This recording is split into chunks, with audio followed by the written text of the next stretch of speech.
Halo Gunners, balik lagi sama gue Vero di review semusim Arsenal sekaligus video penutup gue buat ya penutup gue bersama kalian semua selama kurang lebih 3 tahun ini, 3 hampir 3 tahun ini dari musim 2021, 2022, 2023, 2024 akhirnya. Oke, langsung aja. Pertama-tama gue mulai dari performa gue. Ada 2 bagian besar, yakni review musim Arsenal 2024 sama review sama ya kesan-kesan gue selama konten lah ya. Oke, yang pertama, kalau yang review musim gue bagi menjadi 4, yakni performa pemain yang ditangkan, performa pemain secara keseluruhan, apa good things-nya dari musim ini, dan apa jeleknya dari musim ini. Coba gue pastikan gue lagi ngerekam apa enggak. Kayak benar gue lagi ngerekam.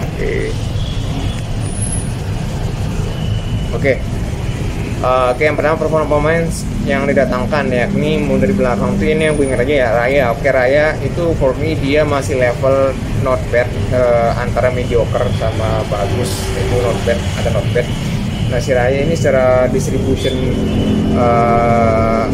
secara goal distribution itu suatu yang terbaik di Premier League ya. Cuman secara refleksnya satu atribut utama di keeper sebenarnya biasa aja, nggak jelek tapi nggak yang bagus juga, bahkan bagus juga gitu, kita normal aja. Nah, terus sedangkan kalau buat yang si Timber, nah Timber ini dia sebenarnya satu yang paling keren untuk murah underrated tapi juga bagus gitu. Cuma sayangnya dia dibekam cedera selama setahun lebih ya, bahkan cuma main akhir di awal-awal 2-3 gitu.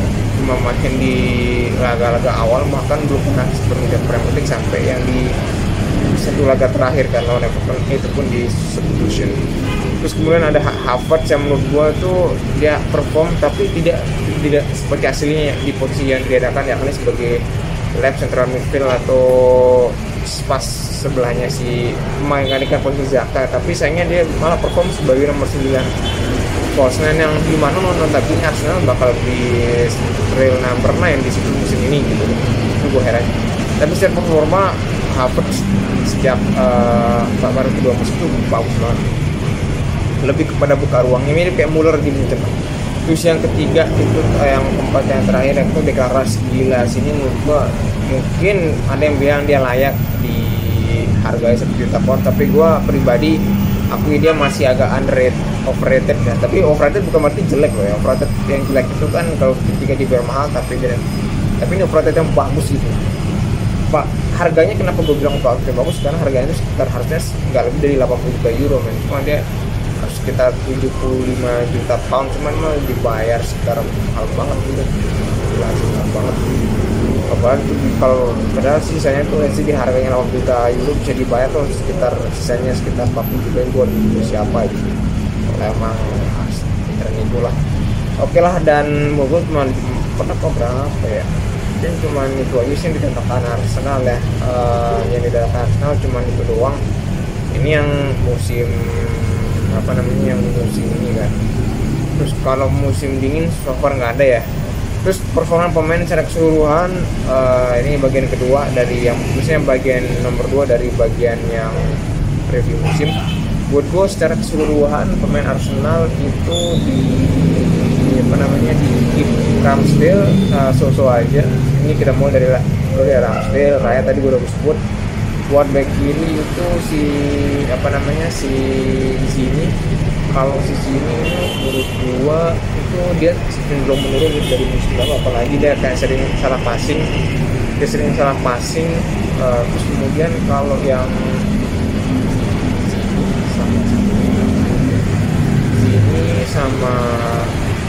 Zini sama nggak ada lagi sih pelatih di situ. Terus kemudian ada si back tengah kiri ada si Gabriel menurut gue ini salah satu musim terbaiknya ya dibanding 4 tahun di Arsenal. Terus dia kan satu pemain awan Arteta kan. Terus kemudian kalau pelatihnya si Giver, menurut gue dia malah jarang main di posisi aslinya di back tengah kiri gitu, sehingga banyak orang berpandit di Indonesia mengkritik dia, padahal dia kurang layak sih mau gue dikritik karena dia bermain jadi posisinya layaknya Ben White kan. Dan tengah kanan si Saliba still kayak musim lalu, syukurnya dia nggak dipotong cedera. Dan walaupun dia agak kegemilangannya tertutup dengan performa apiknya si Gabriel ya, sehingga kayak dulu di musim lalu tuh cenderung dia kelihatan karena emang Gabriel nggak sebagus yang sekarang gitu. Kemudian pelapisnya Ben White sayangnya malah sering dilihat sebagai back kanan ya, tidak ada blueprint dari tujuan aslinya yakni back kanan.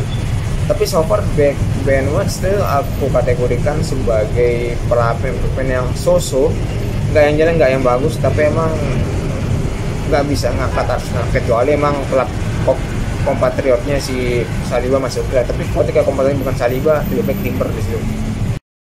Ya lanjut, sorry tadi ada suara berisik dan lain-lain, makanya aku lanjut lagi. Ya untuk Timber ya, untuk Timber itu sebenarnya udah tak singgung sedikit tadi, cuman sebenarnya menurut gua itu yang poin penting dari Timber itu adalah sebenarnya dia berpotensi besar ya, apalagi ketika kita lihat dari 2 match pertamanya di Arsenal yang resmi sama apalagi dan juga termasuk dari pramusim dan juga 2 pas turun kemarin pas dari lawan Everton itu berpotensi sebenarnya. Cuman kalaupun dia full fit kan belum tentu juga dia bakal konsisten selama semusim juga. Cuman so far sih berdasarkan match dia main sih cukup berkontribusi banyak lah. Terus kemudian ada Tomia, ada Partey dan Jorginho. So far sih Partey itu salah satu yang kalau dia nggak lagi kalau dia lagi cedera itu perform banget, selalu siap perform. Cuman gara-gara dia nggak agak cukup banyak cedera musim ini, tapi masih lebih ya, apalagi musim ini yang paling sering banyak cedera dibanding musim lalu, itu dia kurang dapat banyak perhatian, bahkan seperti bakal dijual. Nah kalau Jorginho tapi keunggulannya dia tuh main tuh cepet dan passing kali itu keren. Pokoknya kalau Jorginho itu sebenarnya cukup membantu banget ya, walaupun dia sudah tua gitu, dan dimana Arteta agak kurang dekat sama pemain-pemain tua gitu kan, maksudnya kurang sek lah, kecuali Jorginho ya. Cuma bagusnya Jorginho ini tuh dia itu passingnya dalam build up tuh bagus, cuma dia agak late sih, kekurangannya itu sih. Terus kemudian dari gelandang serang itu ada Odegaard tuh so far dia bagus seperti musim lalu, cuman yang agak kurang tuh pelapisnya, yakni mulai dari Smith Rowe maupun Vieira ya. Itu keduanya si Vieira tuh cukup sering cedera di paruh pertama musim, makanya agak, dan kalau nggak salah baru bisa main tuh di Maret, cuma kalaupun dia udah main pun agak jarang diturunkan ya, lebih sering ISR malah di paruh kedua musim ini. Itu di paruh pertama mungkin masih Vieira lah. Cuma yang jelas Vieira masih agak nurun musim ini, tapi malah yang ada rumornya tuh si ISR yang paling baru yang mau dijual ya. Ya mungkin gara-gara sering cederanya itu sih. 2-3 musim terakhir udah sering cedera si ISR itu. Terus kemudian adanya di back central midfield kiri itu yang diisi oleh asalnya Havertz. Cuma Havertz itu sayangnya kalau tampil di posisi itu tuh dia tuh bagus sih. Dia tuh kurang nendang, walaupun cukup meningkat ya sejak lawan Newcastle maksudnya. Cuman dibanding di false nine dia lebih bagus di posisi false nine. Padahal dia akan dibeli 75 juta euro ya, atau 65 juta pounds hanya untuk menjadikan zakat, tapi sayangnya dia malah bagus di posisi false nine yang sebenarnya itu kan diperuntukkan buat, maka Arsenal pengen beli striker baru kan ke depannya yang real gitu. Nah sedangkan deklarasi ini keren banget ya, dia malah yang lebih bisa menggantikan posisinya Zaka sebagai DM yang disulap menjadi box to box ya, kayak gedornya tinggi. Walaupun ketika pun dia jadi DM sebenarnya oke, tapi dia secara kreativitas masih agak kalah dibanding Jorginho ya. Dia lebih ke fisik, walaupun permainan waktunya lebih smart dibanding tukang jagal Newcastle itu. Terus kemudian ada posisi sayap kanan sebenarnya Saka so far masih cukup perform seperti musim lalu ya. Cuma sayangnya gara-gara pelapisnya itu 2 level di bawahnya dia, makanya Saka itu termasuk salah satu pemain yang paling jarang diganti. Makanya sebenarnya pengen cari pemain di situ karena yang bisa main di situ cuman Nelson yang murni di situ, tapi dia kurang banget. Sekilas sedikit tentang Nelson itu benar-benar nggak ada perkembangan dari musim lalu, walaupun dia tetap berkontribusi tapi kurang ada perkembangan. Terus kemudian ada Gapsus yang sebenarnya malah yang lebih cocok gitu sebenarnya Gapsus di situ berpotensi, apalagi sejak posisi strikernya diambil oleh Anu. Terus kemudian ada si Vieira tapi dia agak lamban kalau main isu, sama Martinelli yang 2 game terakhir tuh bagus malah di posisi sayap kanan gitu. 2 apa 1 game terakhir dong. Terus kemudian sayap kiri ada Trossard yang dimana di sama Martinelli itu di pertengahan paruh pertama musim itu saling ganti-gantian ya, karena Martinelli cukup menurun musim ini, sedangkan Trossard juga nggak sebegitunya apalagi ketika sebagai starter, tapi malah sebagai starter di paruh kedua musim dia lebih bisa perform walaupun nggak sebagus ketika tampil sebagai super sub ya. Tapi so far dia yang paling perform musim ini dibandingkan Martinelli musim lalu ya. Dia banding Martinelli musim lalu dia lebih bisa perform lah. Martinelli malah turun, Trossard malah cukup naik, tapi nggak yang sedrastis gitu sih naiknya Trossard. Kalau Martinelli malah yang agak cukup mengecewakan, dia agak nurun ya. Tapi so far di 2 laga terakhir sebagai sayap kanan dia bagus Martinelli walaupun sebagai crossingnya. Terus kemudian di terakhir ini di nomor 9 ada Eden Ketia dan Gapsus, yang dimana Eden Ketia yang nggak mau gua bahas, tapi ya kalian tahu sendiri lah, dia emang udah layak dijual karena emang kemampuannya mentok segitu doang. Dia mungkin cocok buat klub ya macam-macam Brighton maupun apalah itu sebagai pelapis ataupun bahkan starter di sana. Cuma di klub besar Arsenal enggak. Terakhir ada Gapsus ini sebenarnya tuh dia tuh nggak jelek sih, bahkan sebenarnya nggak, performanya sebenarnya nggak menurun sejak musim lalu kalau kulihat. Cuma emang target yang diminta Arteta tuh lebih tinggi dan dia kurang bisa afford itu di musim lalu, dan lebih bisa di afford oleh Havertz musim ini gitu. Oke, dan kalau buat tadi kan udah kan kurang lebih si Gapsus ya. Kemudian buat yang kurang lebih buat yang perform good things dan bad things dari musim ini, yakni buat gue good thingsnya itu adalah poin tertinggi yang dicapai oleh squad Arsenal sejak era Invisible ya. Gue nggak tahu kalau misalkan sejak Arsenal berdiri, tapi kurang lebih sejak era Invisible dibanding itu ini yang tertinggi kedua gitu, 89 poin, sedangkan era Invisible tuh 90 poin. Namun hebatnya ini tuh adalah kemenangan terbanyak yang pernah Arsenal dapatkan selama berdiri, berarti hampir 120-an tahun ya. Itu ini yang paling tinggi loh, 27 kali menang. Gila sih. Secara statistik gila sih, tapi secara aspek lain belum tentu juga bagus lah. Belum tentu bagus, tapi secara statistik itu bagus gitu loh. Ini kita ngomong statistik aja ya, Terus kemudian sayangnya juga bagus juga musim ini itu nggak terlalu banyak cedera, kecuali mungkin si posisi bek kanan ya, si pelapisnya seperti Timber maupun Tomiyasu maupun gelandang bertahan si Partey, terus si pelapisnya Odegaard, si YSR sama itu aja setahu gue ya, 2-4 itu aja sih yang sering cedera ya, 2-4 itu aja. Sesekali mungkin ada kayak Gigi maupun nggak, tapi lebih sering yang paling Inggris yang cedera musim ini gitu, dan masih bisa di cover lah ya. Itu sih bagus, dan juga mungkin satu yang paling masukannya paling rendah ya di dibanding musim-musim sebelumnya ya. Walaupun sebenarnya musim pertama Liverpool juga termasuk satu yang bagus secara pertahanannya kok. Cuma emang waktu itu emang nggak bisa ngobrolin banyak sehingga kayak kacau gitu ya. Tapi kemudian kita ke bednya jeleknya musim itu sebenarnya lebih ke strategi transfer aja sih. Tapi so far beberapa hal seperti let's say pergantian pemain, rotasi itu udah mulai bagus, meningkat dibanding musim lalu yang cuman sangat minim rotasi ya. Musim ini itu lebih bagus rotasinya gitu. Dan bahkan kita nggak pilih-pilih, let's say misalkan Martinelli itu nggak perform, langsung diganti Trossard. Gapsus juga perform, langsung diganti sama siapa lah gitu, mungkin Havertz apa, tapi mungkin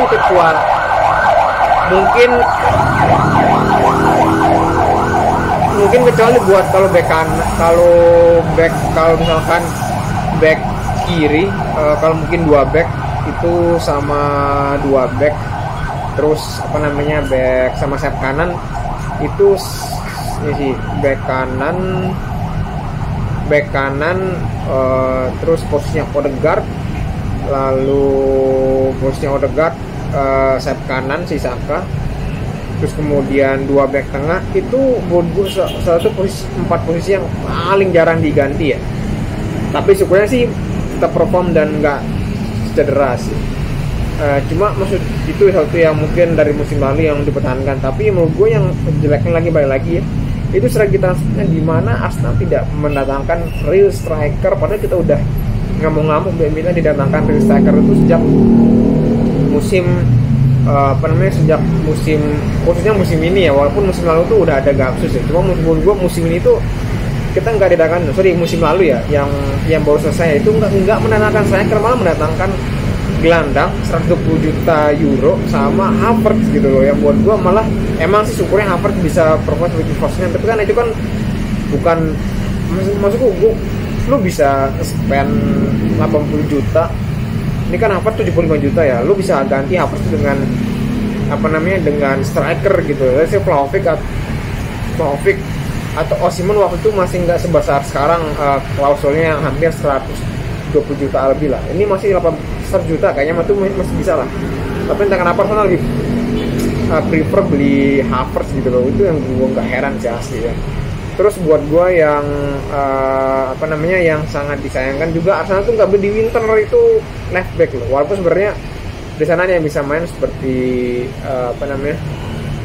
Zinchenko sama si Tomiyasu, cuman ketika kondisinya lagi paling parah itu pokoknya Desember sampai Februari itu yang bisa main cuma Kiwior, Zinchenko sama Tomiyasu itu lagi cedera, apalagi mengharapin Timber. Nah itu buat gue jadi PR ya, dan buat gue ya itu aja sih kurang lebih strategi transfer, dan so far udah bagus banget lah. Cuma memang lawan kita City jadinya kita kayak kurang bisa lah, tapi City musim depan adalah musim terakhir, dan kemungkinan ketika pengen melakukan strategi regenerasi kayaknya kurang tepat ya, karena City bakalan ditinggal Pep dan agak nanggung kalau misalkan pengen beli pemain cukup bagus atau potensial, dan kemungkinan yang dibeli mungkin pemain top dan bagus, dan kemungkinan itu sedikit yang datang ke City, sehingga maksud gue nyinggungin adalah kemungkinan yang datang ke City itu sedikit.